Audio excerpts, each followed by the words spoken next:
Welcome to Business is Personal. I'm Corrie Block. I'm your host again, and thanks for joining us on the podcast. I have a couple of amazing guests with me today. This is Asmae and Marco, and before they introduce themselves, I just want to tell you what we're talking about. It's such an exciting topic. Today we're talking about CEO leadership and what makes an exceptional CEO, and specifically in the UAE market. So, would you mind please just introduce yourselves, take a minute? Absolutely. Asma.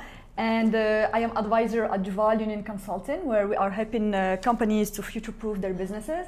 I'm as well managing Linux Consulting, where I work with disruptive tech entrepreneurs, and owning an organic skincare brand, The Precious Drop. Super excited to be here, really. Very exciting to have you. Yeah, thank you. This is a great opportunity to discuss this topic. My name is Marco Blankenburgh. I'm from the International Director of Knowledgeworkx.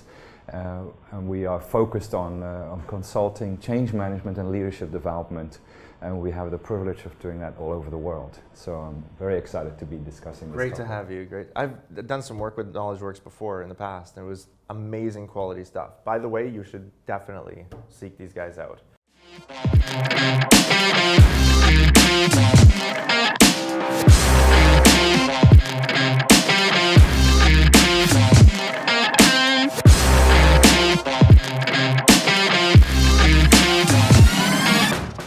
I've worked with a lot of different CEOs here in the UAE, all over the world actually, but here specifically in the UAE, we have a number of particular challenges that CEOs face in their leadership. And there's a lot of things that I would say separate nominal from exceptional CEO leadership in this market. What are the things that you would say are the biggest challenges that CEOs face here? Asma? Yeah, sure.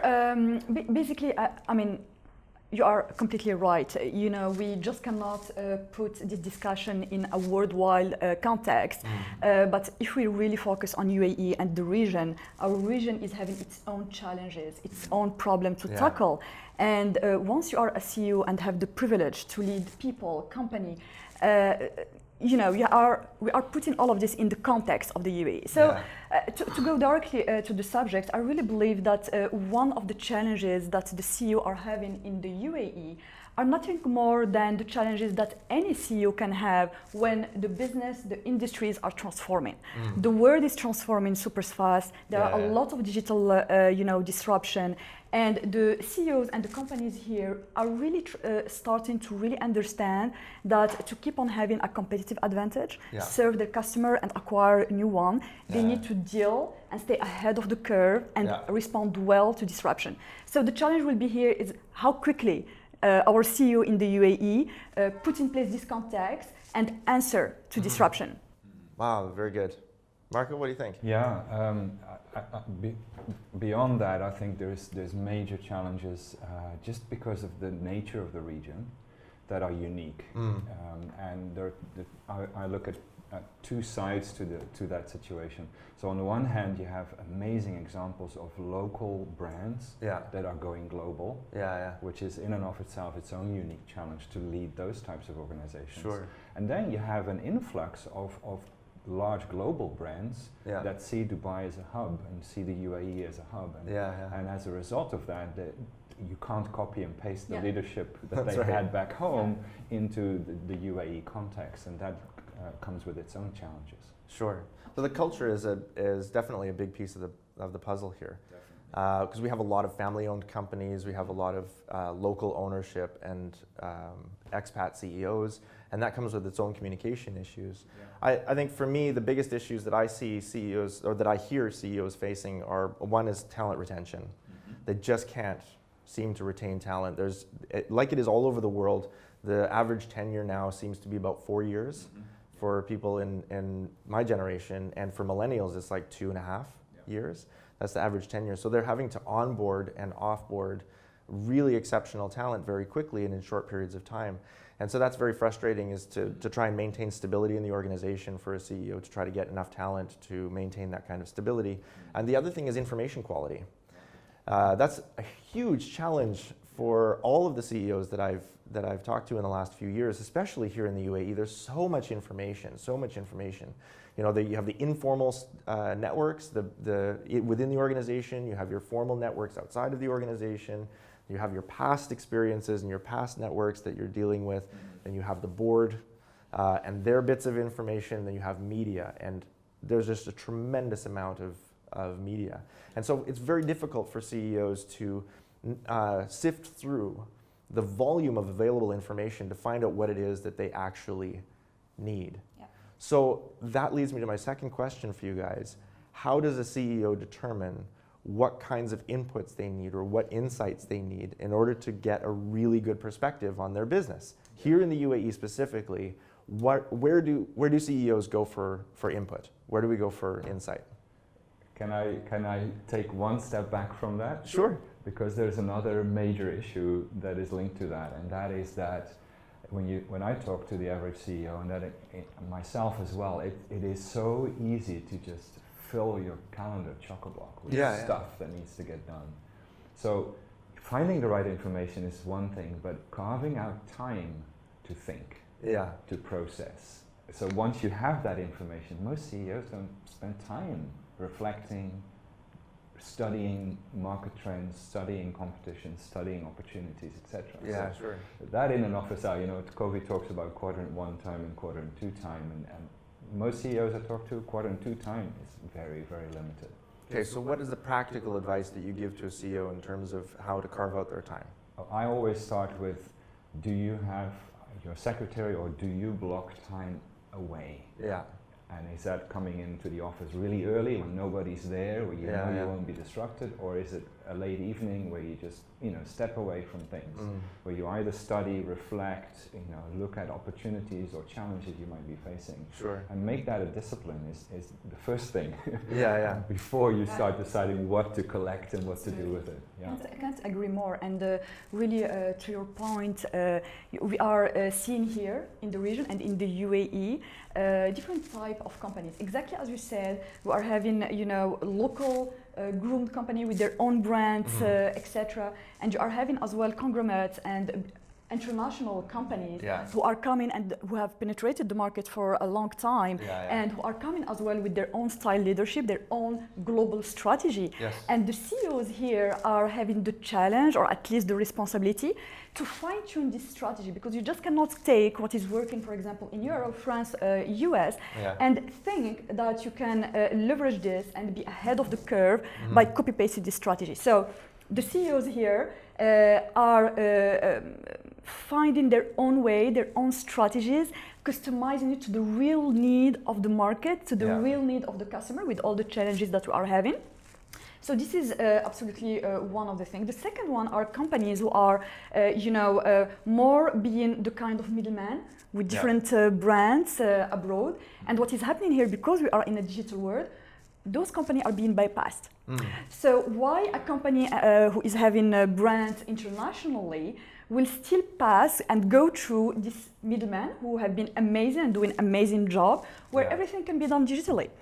So there is this, and then we are having the homegrown brands, companies, who have been thriving by setting up their own line of products, services, etc.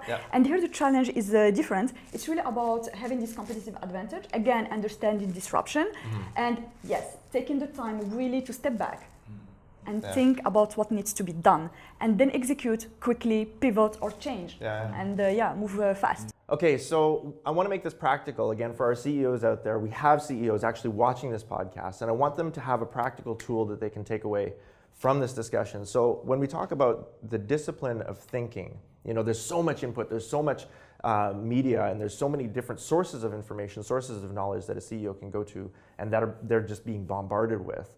We need to be able to sort through all of the available information for meaningful information. The other thing is to develop, like you said, Marco, the discipline of taking time to actually sort through it, right? So Warren Buffett, for example, says he spends about 80% of his day reading, which I believe. That's number one, is to try to find time to read or to get the information. And number two is to decide what you're reading, right? What kind of information is going to be valuable to you in the UAE as a CEO? So those are my next two questions, is how do you advise CEOs to carve out time? Let's start there. How do you get that discipline in place?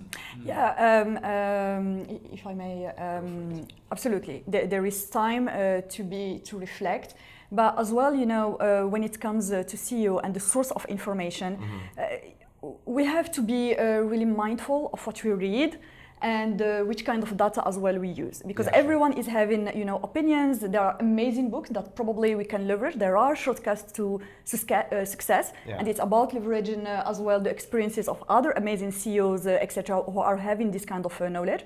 But there is one thing I believe in, is data. Because we can interpret things our own way, Yeah. but data don't lie and doesn't lie. So CEOs can just go literally to bank of data. It's online, it's free. Take up the information actually and this kind of data, treat them and see what they can do out of it. It's getting this insight. So the insight can be found in data that they can interpret. There can be found as well, as you said, in the latest trend that are trustworthy. They can be leveraged from books. Once you get all of that, then again, you step back, you reflect, and see how this relates to what are you doing as a CEO in your company. Yeah. Marco? Well, I think there's a number of layers to it for a CEO, and maybe start with the layer of who am I as a leader. So I always encourage people, what are you reading to develop yourself? Yeah. How are you investing time in developing yourself? Are you aware of, let's say, the latest developments in neuroscience? Yeah. That to me is a hot topic right now. Yeah, because it explains how I think, how I'm wired, how that is projected onto other people, my leadership style. So that's one layer. Are you developing yourself? Are you reading? Are you studying? Yeah. And the second thing for me is are you listening to your organization? And are you gathering the data needed to understand your organization? And another layer is the market itself. So either the regional market and then the global market. And when it comes to global market, I think it's really important for a leader to study the global trends. Sure. Unfortunately, resources like some of the big business schools do excellent research. Big five firms, the larger firms do fantastic research as well. Sure. So I always push people into do you know the mega trends? Yeah. And how does that translate into what you do with your leadership team and with the strategic direction of your organization? Yeah, sure. Now, for me, practically speaking, I do my thinking in the morning. And I do spend a lot of time gathering input, but I know when I think well. I think well in the morning. So for me, like between 7 and 9 usually, or between 7 and 11, I'll do my study. That's my academic time.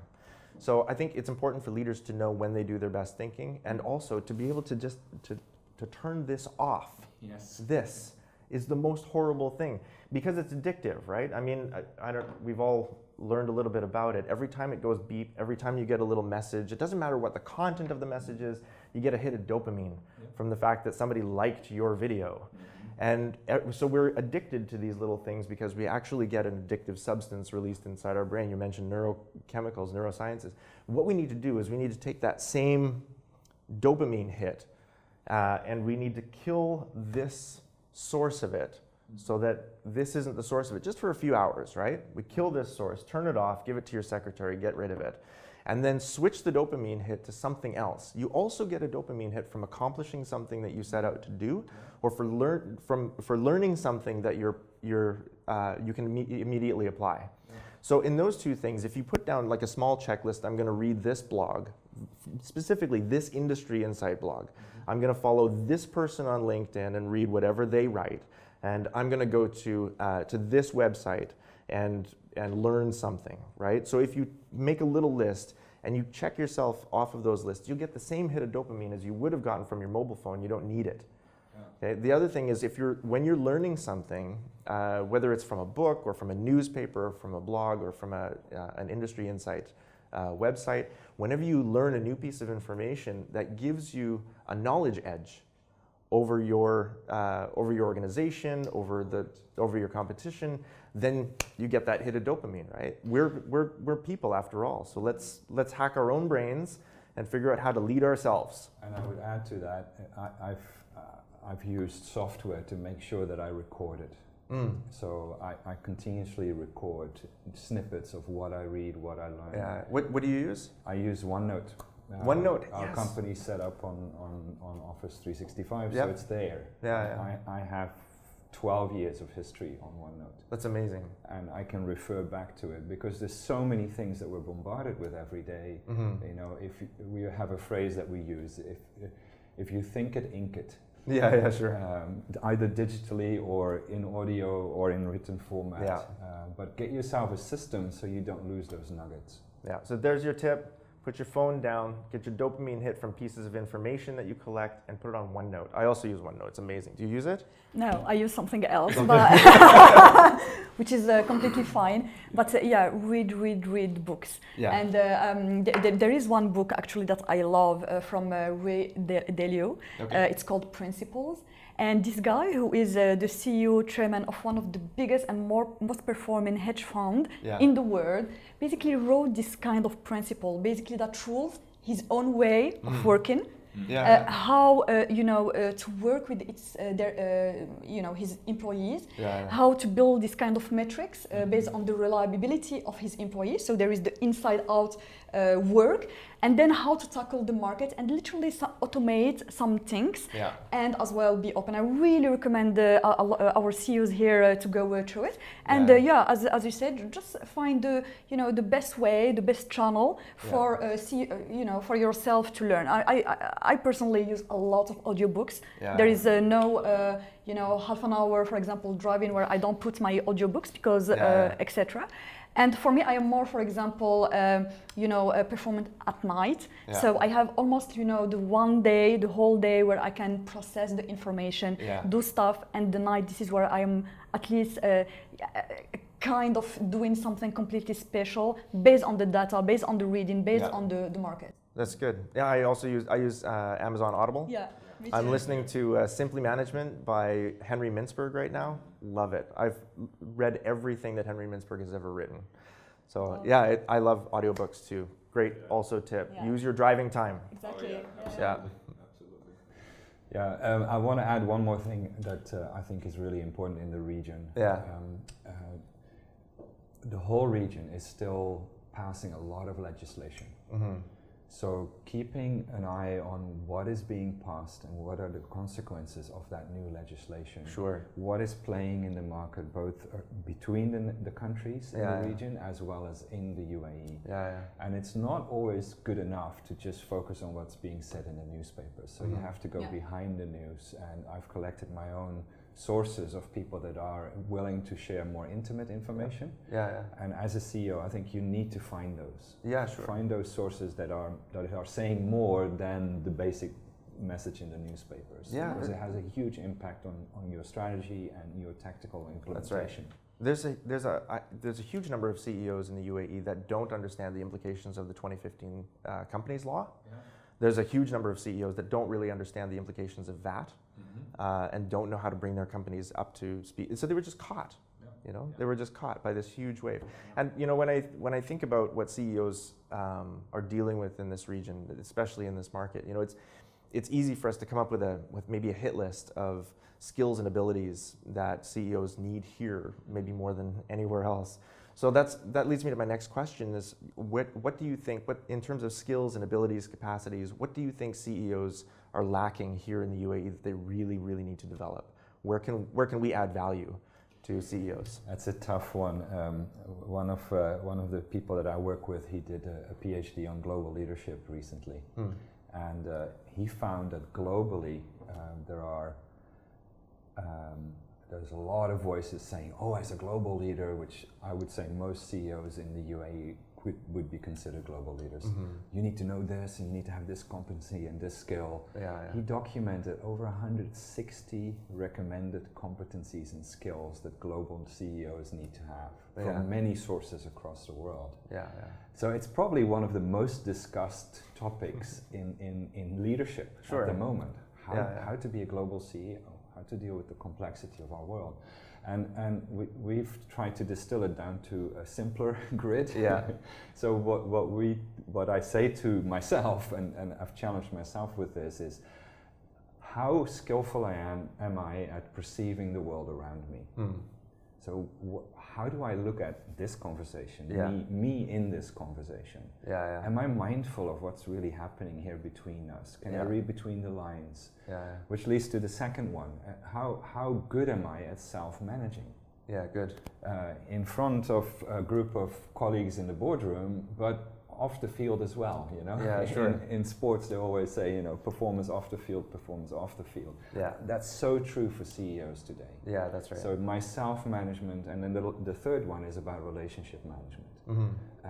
And most CEOs might have that skill maybe within the company, but I believe the bigger win is strategic networking. Yeah, sure. The relationship management outside. So increase your presence, perception management, self-management on and off the field, and relationship management. I think those are, for me, always the rally points when I discuss this with CEOs. Yeah, that's really good. Yeah, and you know, personally, what I think can be super helpful to our CEOs is exactly first understanding the context, the legal framework in the UAE, in the region.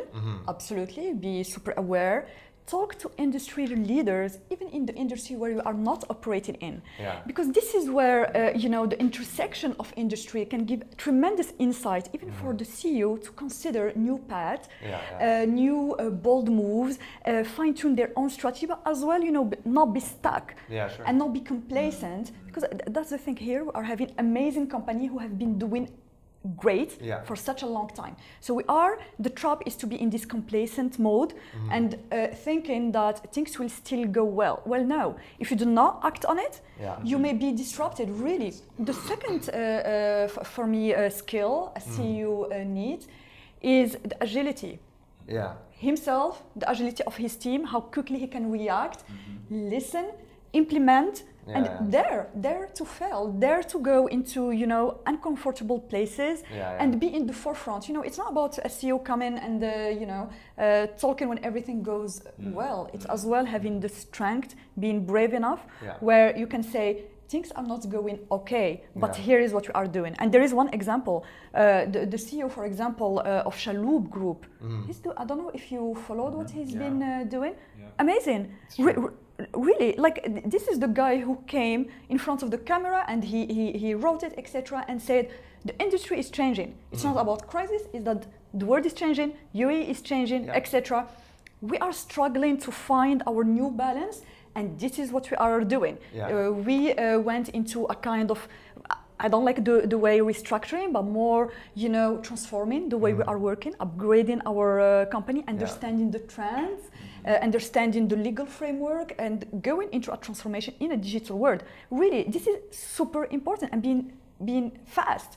For me, those are and just being an excellent human being. You know, you can't you know, when you talk about leadership, you can augment or amplify everything you are. So once you are an amazing human being who is really moved by purpose and driven by bringing value, tremendous value to your customer, to your market, to the community where you are living in, then we can talk about leadership. Then we can augment and really find ways for our CEOs to impact their, you know, the market, literally. So this is what I believe can help. Absolutely, I totally agree with you. As leaders in your own organizations, have you faced, or are you facing now? I mean, we're all operating here in the UAE too, facing the challenges that are in the market now, globally and regionally. How do you, as leaders, overcome these things? How do you face them? What are the tools that you're using? I think it's the biggest challenge in this market is that things move so fast. And we are serving organizations and leaders. So we need to be even ahead in understanding what they're facing or what they might face. That's right. And that's probably our biggest challenge. So I honestly can say I don't always get it right, or I might say, this is now a way that we can come alongside CEOs and this will work. Next thing. Things have changed again and evolved, and you need to go back to the drawing board and say, that's not exactly 100% on target. So that agility of studying, learning, predicting what's going to happen next, and then using that to develop skills, competencies. Probably that's our biggest challenge as a team. Good. Amazing. For me, I agree with you. Actually, it's probably not the challenge, but the opportunity. You know, when you come, I'm in an advisory role, so I advise big companies on, how to transform, how to, go from good to great, etc. So it is a responsibility. You have to come with this intellectual honesty and bring value to these people. You just cannot come and say bad cop, be the bad cop. It's not working, etc. So what does it take from us? As advisor or as co-creator of the future of this company, it takes a lot of work. It takes humility. It takes us as well going and doing our homework. Yeah, sure. It takes exactly what you said: reading, documenting, understanding the trend, and really coming, with not only a helping hand, but really as a student, and as well knowledgeable. Yeah, sure. So it takes that. The second one, where my involvement, for example, with tech startups, who I really believe are the new force of change in the UAE, literally. Once I work with them, the challenge, is again to convince them that you are here to stretch the collective mind, and exactly you are. You don't come with the conviction that this is gonna work, but one thing is sure is you come with the conviction and the firm belief that you show them if they do that, they will fail. The rest, let's fail together. Let's co-create something. What is the worst? What is the worst that can happen? Nothing. At least you either stay in the status quo, or you are betting in something that may work. Right. So for me, I want to pick up from that because because the world is moving so fast. The ability to fail and to fail well is becoming more and more important than ever before.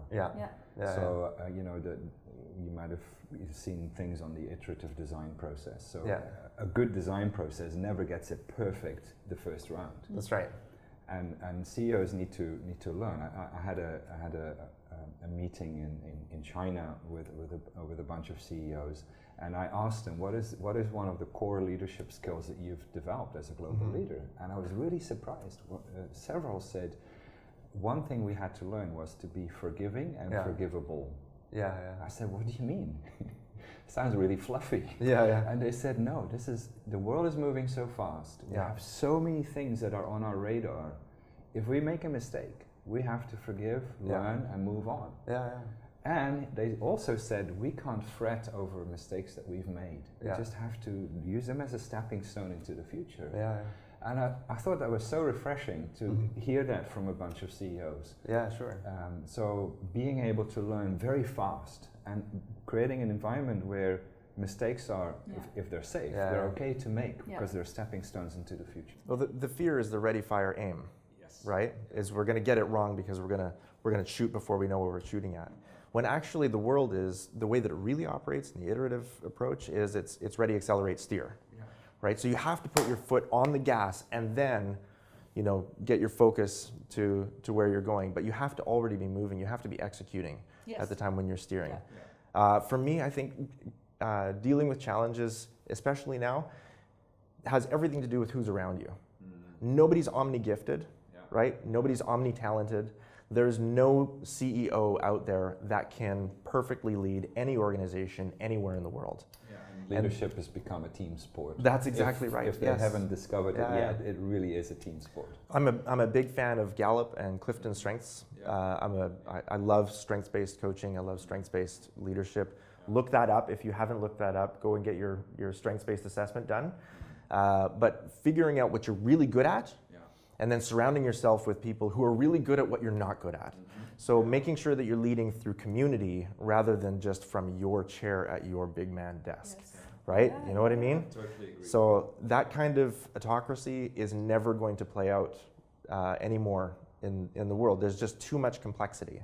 So no single leader, no CEO can ever fully get it right unless they're in community and they're intentionally in community with people that are different than them and who are really good at the things that they're really bad at. And on top of that, when you have that type of leadership, by and large, millennials across the world actually rally towards that type of leadership. That's exactly right. Yeah, you want to retain millennials in your company, pursue diversity, and pursue your weaknesses in the strengths of others. And it's just maths. There is always more skill more skills, more genius, more idea, more innovative, etc., and more potential outside the organization that we may have in our company in the UAE, in any company for that matter, but obviously in the UAE. So yes, the CEO opening himself to the outside world, getting closer to industry leaders in his industry and in adjacent one, getting closer to innovators and startup and entrepreneurs, getting closer, to people, as you said, who can complement their vision of the world. This is, the competition of tomorrow will happen at an ecosystem level.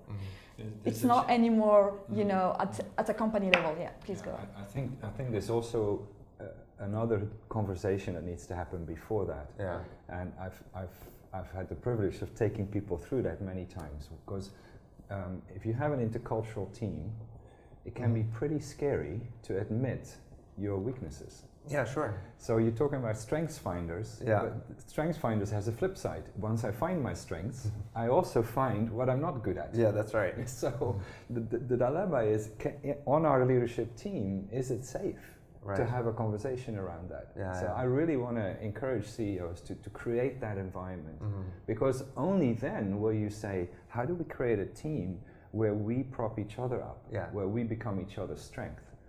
And that is both a beautiful process, but it's also culturally a process that you need to learn to navigate as a leader. Right. Well, we're going to save that topic for another podcast, because that's a huge conversation. I definitely want to come back to that. Make sure that we come back to that. We talk about trust building and transparency and safety on teams in order to navigate not only the complexities of the world, but the diversity and complexity on the team. So yeah, we definitely need to have that conversation. Thank you so much for joining me. This has been an amazing conversation. I trust that you found some value in this and a couple of tips and tricks as CEOs for how you can better your own performance. And I hope that you're able to pursue meaningful management in your career and in your company. Thank you for joining me.